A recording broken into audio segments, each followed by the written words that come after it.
If you've had a chance to view the previous 4 videos in this series, you've seen firsthand how prosthetic limbs are made. You've also had a chance to view some of the rehabilitation exercises that will help prepare you to successfully use your prosthesis. You've seen a person taking his first steps with a prosthesis, and you've heard the personal stories of 4 people and the challenges and successes of their journey back to mobility. After surgery, as you begin your recovery and eventually start wearing your new prosthesis, you will learn that the relationship between your residual limb and your prosthetic socket is a dynamic one. In this video, we'll address issues that you may come across in your recovery, both directly after surgery and later on down the line after receiving your prosthesis. We'll talk about limb care and tips for maintaining a comfortable prosthetic fit. We'll also look at how to address potential problems that may arise as you use your prosthesis. Finally, we'll look at some tips and best practices surrounding diabetic foot and limb care.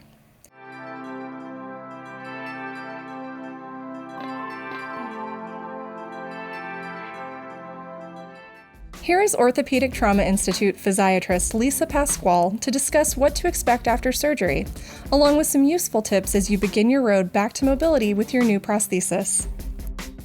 When using a prosthesis, it's really important to know how your limb is going to be changing over time. It's going to become smaller as time goes on, and sometimes you might find some changes in your skin that will be really important to notice and monitor. If you're worried about any changes in your skin or what to do about them, that's what this video is for. We'll also let you know when to call your prosthetist and when to call your physician. After surgery, you're going to have dressings overlying your residual limb. And when they take the dressings down, don't be surprised. There might be really dry skin or crusting around the incision site. There will be sutures in place and probably have some steri strips or little adhesive tape around your wound. Don't worry about that. That's pretty normal. But sometimes you'll have seepage from the wound as well. But here's a good example of what a typical limb might look like after all the dressings are taken down. You'll see that there's dry skin there, there's some crusting around the incision site, the steri strips are in, and the sutures are in. After removal of the dressing, there may be times when you see some weeping or some open areas to the incision site. That's not unusual. This may be due to stretch or possibly pressure to that site. The important thing to know is to keep that area as clean as possible and to continue to monitor and make sure that it's not getting bigger. If it is getting bigger, that's a good time to contact your prosthetist or your physician.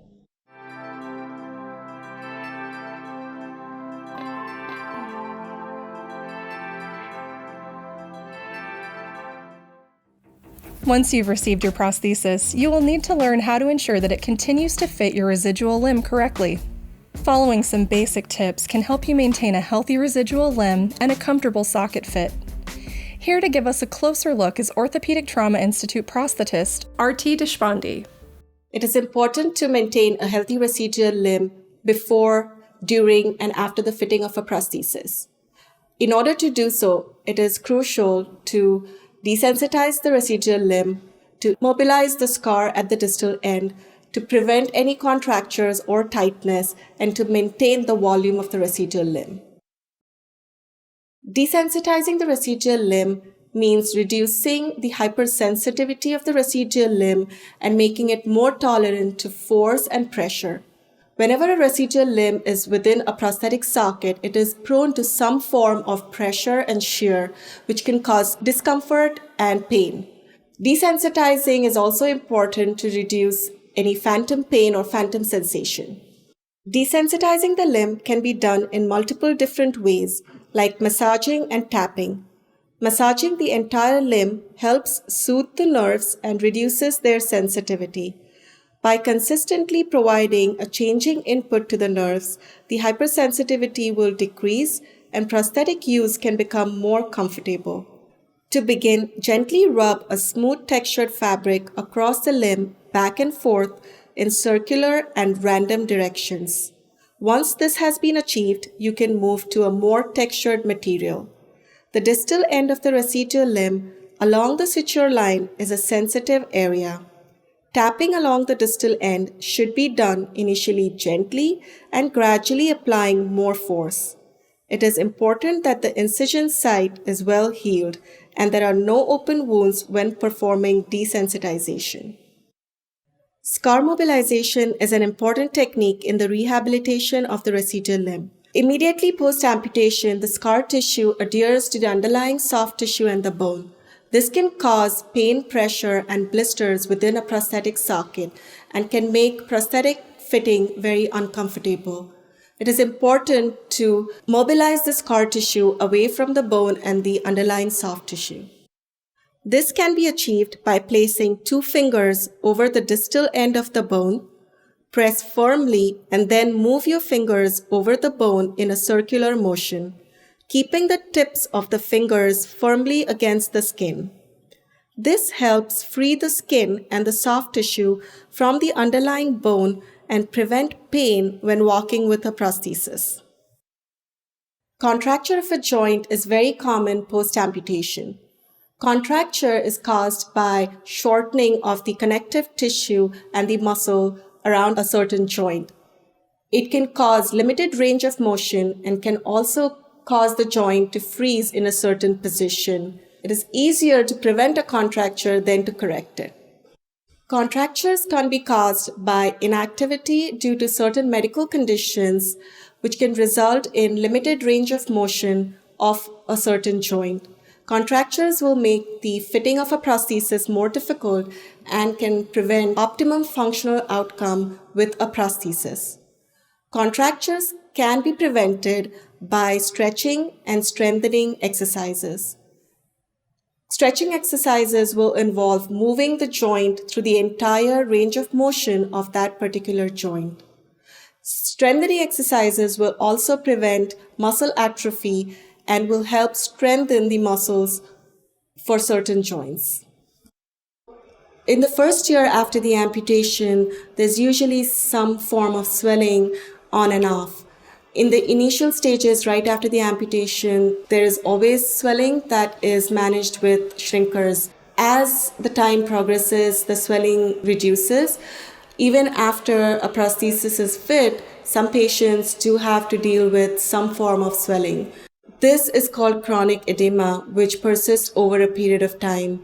So it's important to manage the chronic edema as well. This is done with shrinker use. So shrinkers are applied whenever the patient does not have the prosthesis on or at night time. There are many different types of shrinkers.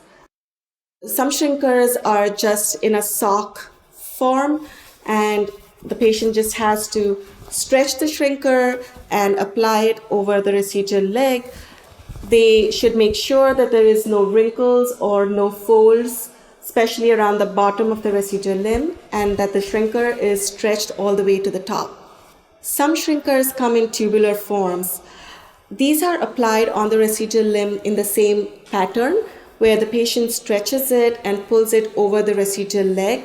There is a ring on the bottom that has to be pulled all the way to the distal end, and then the second layer is applied over the residual leg as well.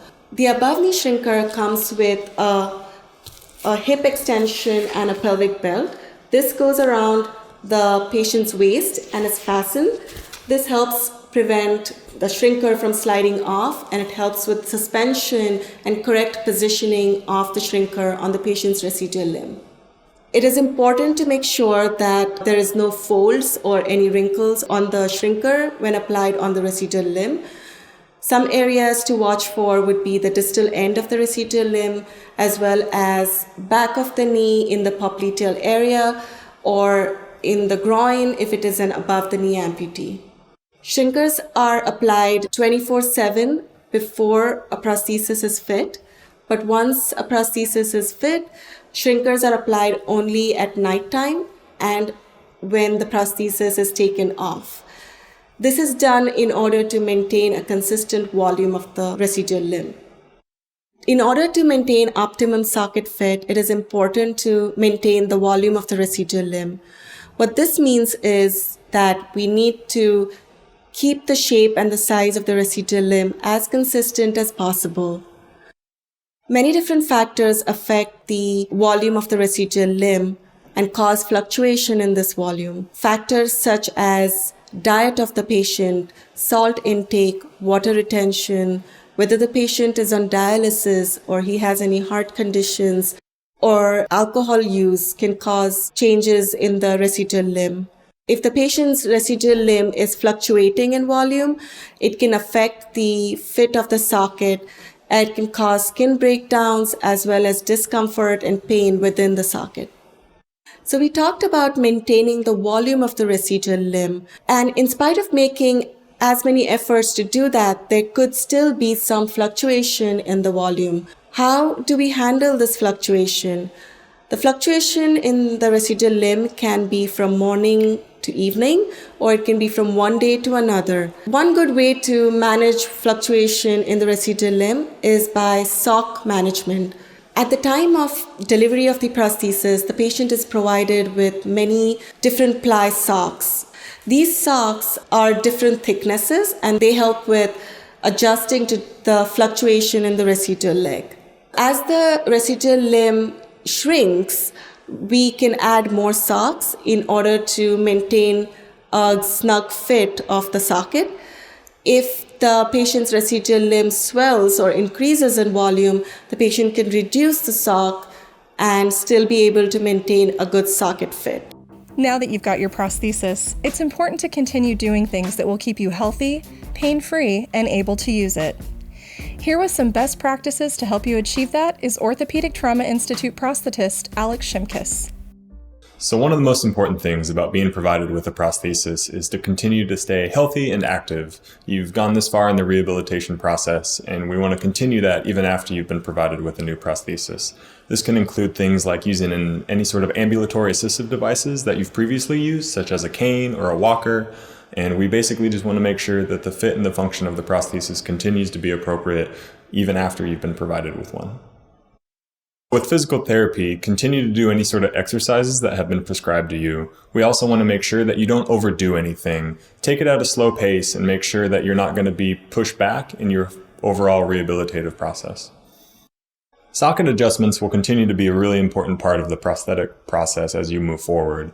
Your limb will change in volume based off day-to-day fluctuations, and also especially after the first year when your limb will tend to atrophy due to using the muscles less and less.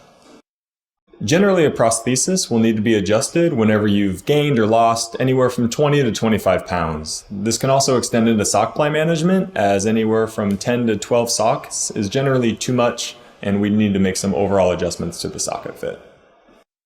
It's really important to stay active with your prosthesis. This involves your overall activities of daily living. This also includes your muscle use as you use your prosthesis. The prosthetic leg won't walk you. It's important that you still use the muscles in order to make sure that the prosthesis is fitting and functioning appropriately. The muscles that you'll use in order to walk with the prosthesis are different than what you may have experienced before. So it's important to make sure that you use any sort of assistive devices necessary and that we can still make sure the prosthesis is safe for you to use as you continue to develop the muscle strength. Navigating stairs with the prosthesis is also really important. Generally, what we insist is that you go up with your good foot, whatever that is, and then down with your bad foot. Always use the handrail when appropriate or when available. The heel height of a shoe is really important. Changing from a running shoe to a walking boot, for example, can make a big difference in the overall alignment of the prosthesis. To accommodate for any sort of heel height in variable shoes, it's important to either use a heel wedge to match the appropriate height or to schedule an appointment so that the alignment of the prosthesis can be adjusted. Studies have shown that using a prosthesis requires greater energy because the working muscles and nerves have been replaced with static components.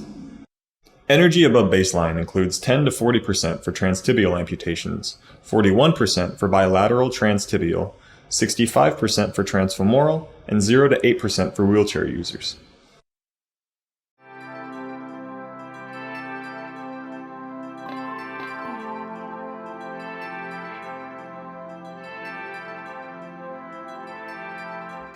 Understanding all of the components associated with your prosthesis, how they're meant to be interacting with your residual limb, and how to properly maintain them will be an important part of your life going forward.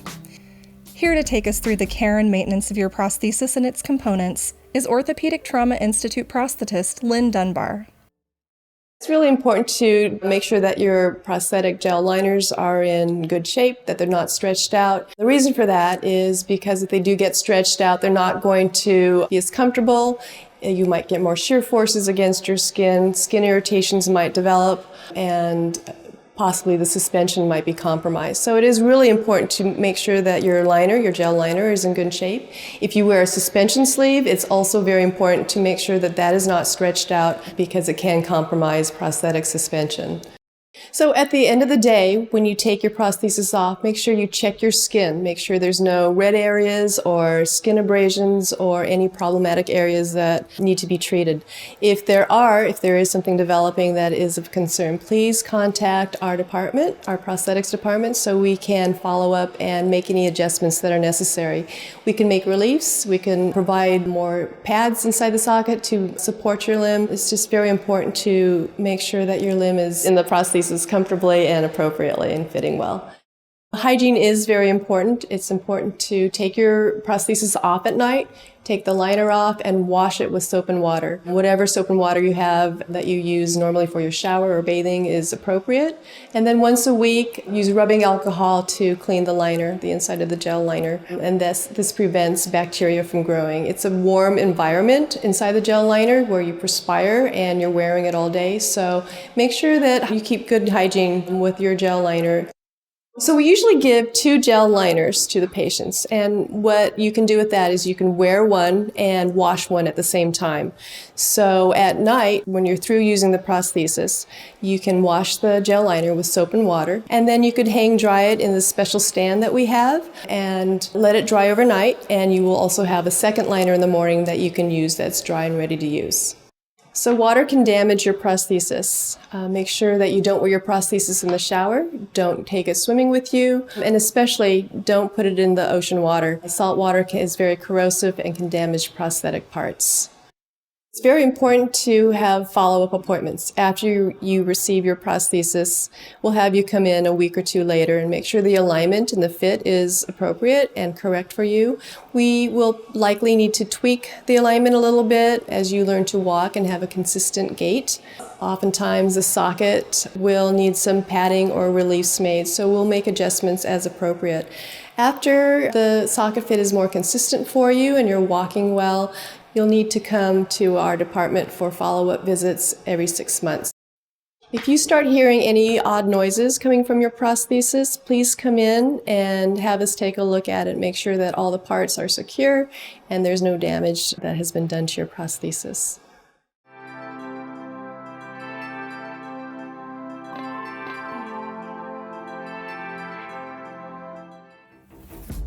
Once again, here is the OTI's Dr. Lisa Pasquale to go over some useful tips for maintaining the health of your residual limb when using a prosthesis.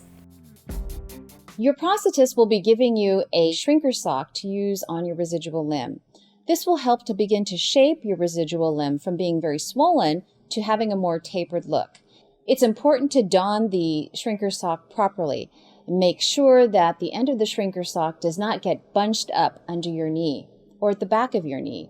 Here is a limb where surgery recently occurred. You can see that the sutures are in. Even though there is crusting, the incision is healing nicely.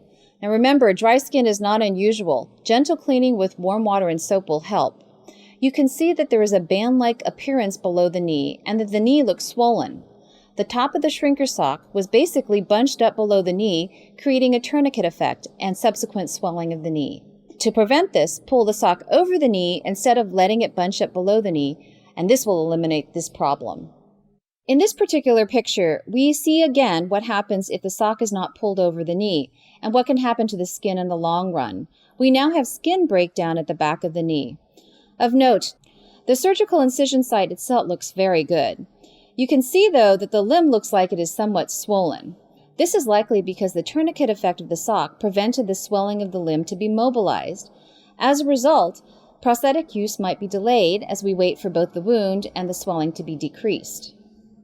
As mentioned earlier, it's important to inspect or monitor your wound every day.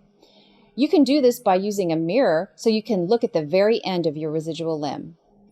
In addition to that, it's a good time to begin to gently start wiping away some of the dry skin and scabbing to the area with a cloth soaked with soap and water. Do it gently and don't submerge your wound in water. At times, there may be some sort of skin reaction to either the shrinker sock or to the liner that you may be wearing. Don't be alarmed if you see this. It presents usually as redness in the pattern of the sock use. In this particular picture, we see redness to the limb. It stops abruptly above the knee, and this really correlates to the liner that is used over the skin when using a prosthesis. This may represent what we call contact dermatitis, or basically an irritation of the skin due to the liner. This may be due to heat, moisture, or sweat in the liner. There are several tips that we have to manage these problems, and that is to make sure that the limb is clean and dry before putting on the liner. As mentioned in earlier videos, it's important to clean the liner every night with soap and water and to dry it thoroughly. Each week, you can also clean the liner with rubbing alcohol. There are also creams available on the market to help protect the skin from chafing and irritation. Remember to contact your physician or prosthetist if these interventions aren't successful. Also in this picture, we see the tapered appearance of the limb, indicating that much of the swelling has resolved with the use of shrinker socks. He does have an area of skin irritation at the end of his limb, which will need to be monitored closely. For some patients, the end of the residual limb may not be smooth. You may see changes in the skin, such as folding or creasing or redundant skin at the end of the limb. This may be due to challenges that were encountered at surgery, particularly if there was trauma involved or infection. This is an example of an individual who has extra skin folds or redundant skin at the end of the limb. In these cases, moistures may accumulate at the base of the skin, putting the skin at risk for breakdown. Here is an example of skin that is broken down at the base of the fold. With special attention to cleansing at the area, or possible use of skin barrier cream, or even relooking at the fit of the prosthesis, these areas could potentially be healed.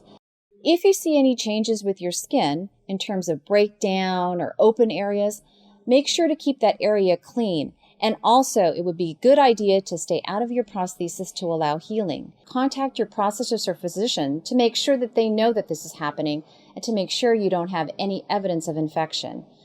In this particular picture, you'll see that there is a wound that has developed alongside the incision site. This is probably due to pressure in the area. Again, as we mentioned, it's important to do several things. One is to make sure that the wound remains clean and dry, and the second is to stay out of your prosthesis to allow the wound time to heal, especially if this is due to pressure to the area.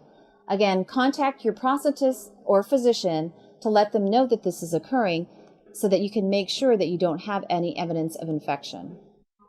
At times, we do see some residual limbs where there is a bony prominence that is present. A bony prominence basically is the end of a bone that is present and obvious at the end of the limb. The problem with these bony prominences is that sometimes it creates pressure within the socket, which can lead to skin breakdown. Here, the tibia, which is the large leg bone below the knee, is quite prominent after the swelling has resolved or mobilized. You can see the end of the tibia just below the skin, and notice there is really no soft tissue padding underneath it. Well, the good news here is that the limb is healed well and the skin looks great. The challenge here, though, is for the prosthetist to make a socket that prevents excess pressure at the end of the tibia to keep the skin as healthy as possible. Here again, it is important to monitor the skin daily to ensure that the skin is looking good, and should any evidence of irritation occur, the patient should contact the prosthetist. There is another bony prominence that can be present in your leg as well, and that's basically at the head of the fibula, which is the side bone that is present in your lower leg. This picture represents what happens when there is pressure over the fibular head that results in skin breakdown and subsequently a deep wound below. Even though this area is small, this can cause skin breakdown that results in a large wound below the skin. In this next picture, you will see that the patient had surgery to remove the bony prominence or the fibular head, and he is healed nicely with closure of the wound. As we noted before, when using your shrinker sock, this will help to mobilize any fluid or edema that is in your limb so that the swelling can go down, and your limb takes on an appearance less of something more swollen, but more something that's more tapered. Over time, as your limb begins to get smaller and smaller because you start to mobilize some of that edema, and also because the muscles start getting smaller in that area, you will add socks to your limb to accommodate the shrinking of your limb so that it fits better in your socket. If you don't add enough socks, One of the problems might be what we call bottoming out, and that's basically when your residual limbs falls too deeply into the socket, resulting in pressure at the very end of the limb. Remember, as you use your prosthesis, your limb will continually become smaller in size as the swelling decreases and there may be decrease in size of the muscle. To compensate for this, as we mentioned, more socks are worn to fill up the socket. For some patients, if not enough socks are added, then the limb may bottom out. That is, the limb sinks too far into the socket and excess pressure can occur at the end of the limb. For some people with diabetes or a neuropathy, they may not feel this occurring, and as a result, there is damage to the skin due to pressure at the end of the limb. In this particular picture, we see that there is darkening of the skin due to chronic pressure, especially at the end of the tibia, which is the lower leg bone.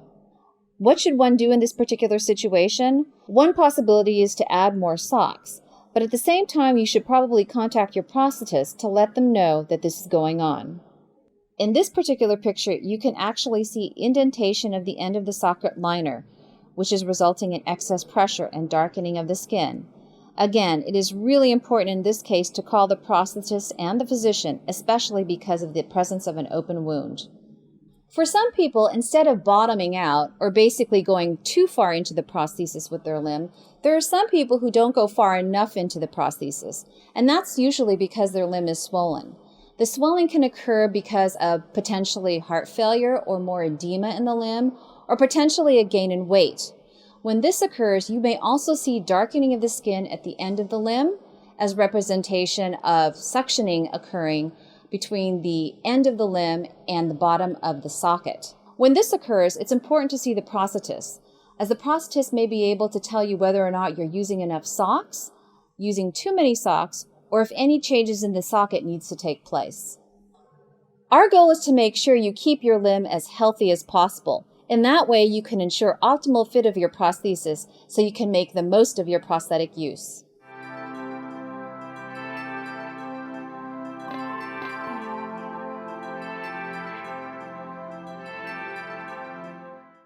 If you suffer from diabetes and the conditions associated with it, proper care for your feet or residual limbs is a vital part of remaining healthy and mobile. Here is Orthopedic Trauma Institute nurse practitioner Erica McDaniel with some important tips and best practices for diabetic foot care.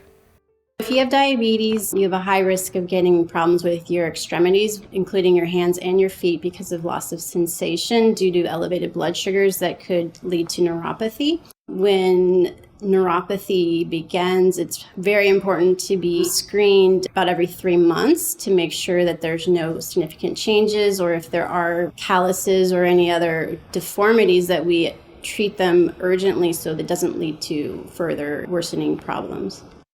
It's really important to manage your diabetes, and having close follow-up with your primary care physician is really important. It's ideal to have your blood sugar below 120. That prevents the problems with neuropathy and worsening of possible complications with your diabetes.